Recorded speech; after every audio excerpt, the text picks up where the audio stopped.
Welcome to Hookah and True Crime. We focus on solved and unsolved cases, survival stories, and weird mysteries. Please be sure to like, comment, share, subscribe, turn on your alerts, and follow us on TikTok. Let's get into today's story. Rasheem Carter was a 25-year-old hardworking young man, college graduate, business owner, and an amazing father from Fayette, Mississippi. He picked up a contracting position at a company about 2 hours away in Taylorsville, Mississippi. Just days of working in Taylorsville, Rasheem would begin experiencing unsettling interactions and situations with not only his boss, but his co-worker, the locals, and even the police department. After the event seemed to only get worse, Rasheem's mom decided to send a family friend to pick him up. However, once she arrived, Rasheem was nowhere to be found, as it was unfortunately too late. What happened to Rasheem? During his time working with the contract position, Rasheem stayed at a Motel 8 in Laurel, Mississippi. The hotel was just about 30 minutes from Taylorsville, so he would ride with a coworker every day to and from work. It's not stated exactly what took place as of yet, but Rasheem told his mom that his coworker told him that he could no longer ride with him. On October 1st, he also told his mother, "Me and the owner of this company are not seeing eye to eye. If anything happens to me, he is responsible for it. He got these guys wanting to K me." That exact text Rasheem sent to his mother on October 1st came after he called her to let her know that he was being chased by 3 pickup trucks full of Caucasian men yelling racial slurs. As any caring and concerned mother would, she advised her son to head to the police station to seek safety. He did as he was told and reported to the Taylorsville Police Department. He informed them of what just happened and let them know he was fearing for his life. He also asked if they can drive him back to his hotel so he could just get back safely. Instead of helping Rasheem, they basically left him to fend on his own, saying they aren't a taxi service and it was out of their jurisdiction.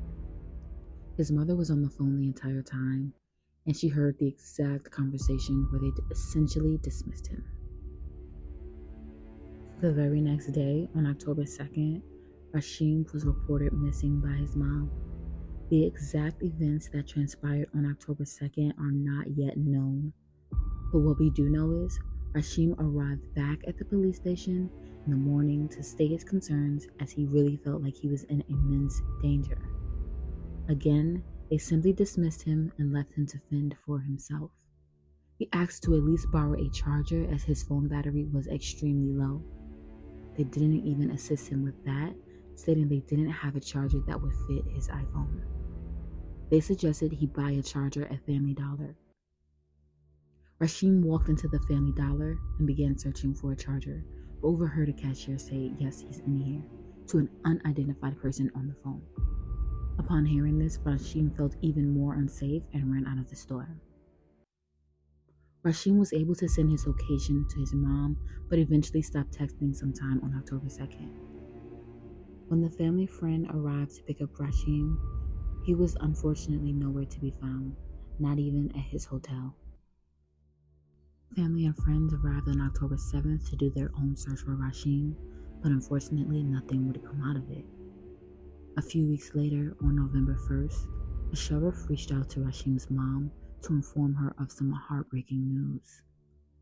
Although the exact details of October 2nd are still not released, the sheriff told her that at 4:32 p.m. on October 2nd, which was the last day she spoke to her son, the second time Rasheem went to the police station and they dismissed him and told him to head to Family Dollar, Rasheem was captured shirtless on a Dill Trail camera.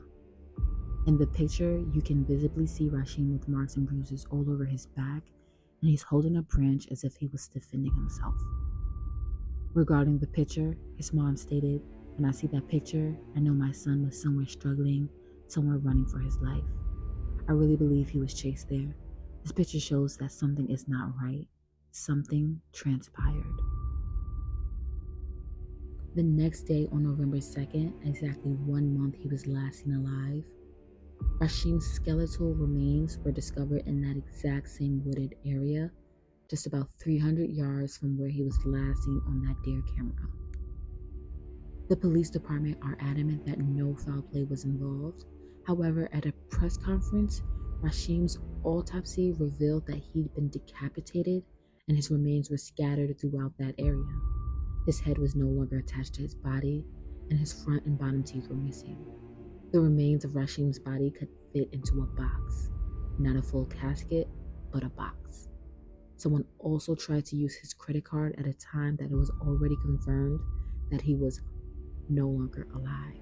Months later, as the family still had not received justice or further information, they put together a rally in Taylorsville on February 5th of 2023. As they protested and marched to the police department in Taylorsville, they were verbally attacked and pretty much taunted by a group of Caucasian men. One man was heard saying, "Come on down to that river bridge, bring your black aid down there." One of the protesters drew Rasheem's Life Mattered in chalk on the ground. And the very same day, the chief of the Taylorsville Police Department, named Game Horn, posted a little cleanup to the social media, further taunting. When you look further into Taylorsville and simply Google Taylorsville, Mississippi, you will actually see tons of links that describe that location as a sundown town. To me, it appears as though this is definitely living up to its name, and this was a case that was clearly racially motivated. In fact, just a few months prior, a young man named Tirekus Atwood detailed the same experience Rasheem Carter was in, except he was saved. Tirekus was kidnapped in Laurel, Mississippi, and was intentionally chased and hunted into Taylorsville, Mississippi, like an animal by a group of Caucasian men, in the exact same area in which Rasheem was last seen on the deer cam and where his remains were later found. They removed Tirekus' boots, made him run until he couldn't, attacked him, broke his teeth, bit him, all while the Caucasian men did nothing but laugh the entire time and hunt him. It was similar to how Rasheem was seen shirtless, bruised, and fighting for his life in the last picture seen alive in those very same woods. When Tirekus reached the Taylorsville Police Department for help, they said they could not help him, much like they did Rasheem. The stories of Tirekus and Rasheem are practically mirror image.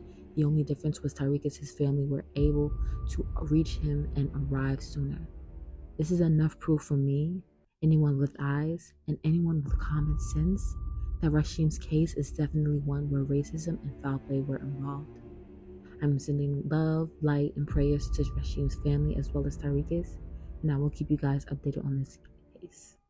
Please be sure to subscribe and like, but most importantly, share and comment to bring more awareness and justice to the Carter family.